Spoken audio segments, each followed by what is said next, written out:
Hi, Jordan. My question is, what is the antidote towards toxic masculinity? Well, the antidote is responsible masculinity. And what does responsible mean? It means, well, if you're responsible, then you're trying to do what's honest first. So you're careful with your speech and your actions. You're careful with your speech in that you don't say things that you know to be false. And you're careful in your actions so that you don't have to lie about what you do. That's a good start. And then the next thing would be that you're capable of taking responsibility for yourself at least, so that once you're an adult, no one else has to bend over backwards to ensure that you don't unduly suffer in the world. And so that's responsibility for yourself. And then if you get halfway good at that, well then, you might think about taking on the responsibility of a family and contributing to your community and doing all those things in a harmonious manner. And that's obviously the antidote to toxic masculinity, which is not a phrase I would generally use. I just think about it as, what would you call it?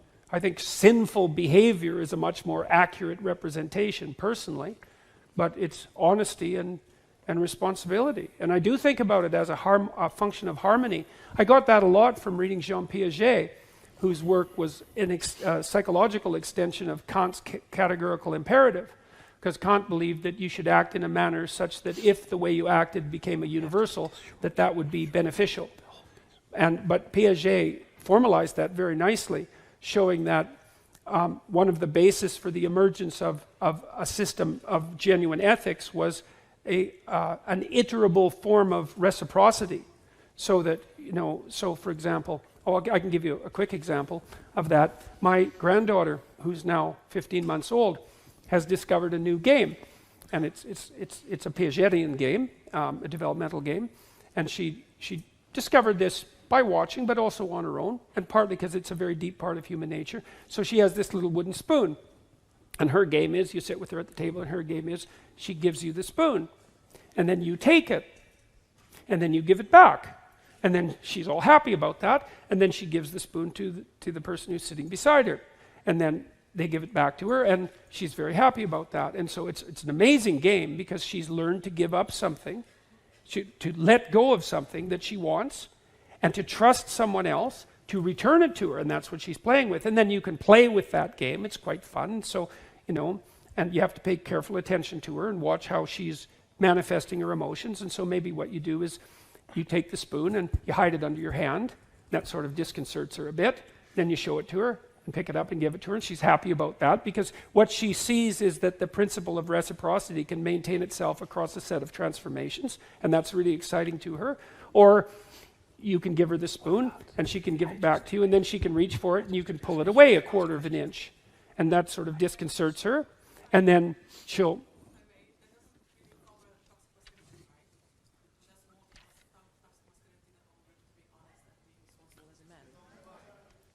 Do you want to repeat that? I'm sorry. I said that didn't cover really a toxic masculinity, right? Because yes, it's dealing with the principle of reciprocity. You just said that you have to be honest and responsible as a man, right? Well, put it this way. When I'm giving the spoon back to my granddaughter, I'm not engaging in toxic masculinity. And that was the point that I was trying to make, is that, and this deep reciprocity and trust is part of the social contract. And it is precisely the antidote to what precisely, since we're going to pursue this, what precisely is toxic masculinity, as opposed to, say, toxic femininity or toxic humanity? What exactly are you asking me about? Well, I really want to know what you like, how you would describe toxic masculinity. Because no, I want you to define what toxic masculinity constitutes. Since we're going to define things so carefully, let's do it. Well, I think... Okay, guys, sorry, but we really have to move on. So there will be more questions later on. There will be a lot of opportunity to ask maybe questions. let's, if you... Okay, so let's define it shortly. All right, shortly, please. Okay, I think that the moment when you kind of... I have a hard time to kind of describe it in English. Let's say, that you kind of go over a boundary that kind of neglects the freedom of the opposite, well, gender or whatsoever. So that's toxic masculinity, and that you kind of have. But that would also be toxic femininity. Well, may I like finish my sentence, sure. please? Thank you. And then also, I lost my sentence now. But no, I will be back. I'm back. But more in the sense that. Yeah, can someone help me here in the audience? Okay, so before we move on, let me point something out. You know, that I was willing to undertake this line of discussion, allowing for the possibility that the category of toxic masculinity had some content, right? But if we're going to pursue that line of reasoning and quibble about the answer, then we're certainly going to quibble about the definition that's embedded in the question. And so part of what's happened in our discourse is that we're required ethically to assume a priori, merely out of politeness, that the utterance toxic masculinity actually constitutes a meaningful phrase. And if you push it, you find very rapidly that it doesn't, because it's very, very, very difficult to define, and definitions actually matter.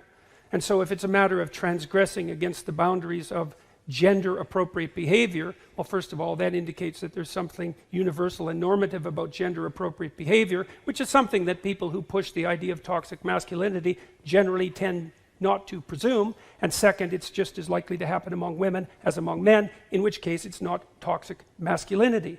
So maybe on to the next question. Okay.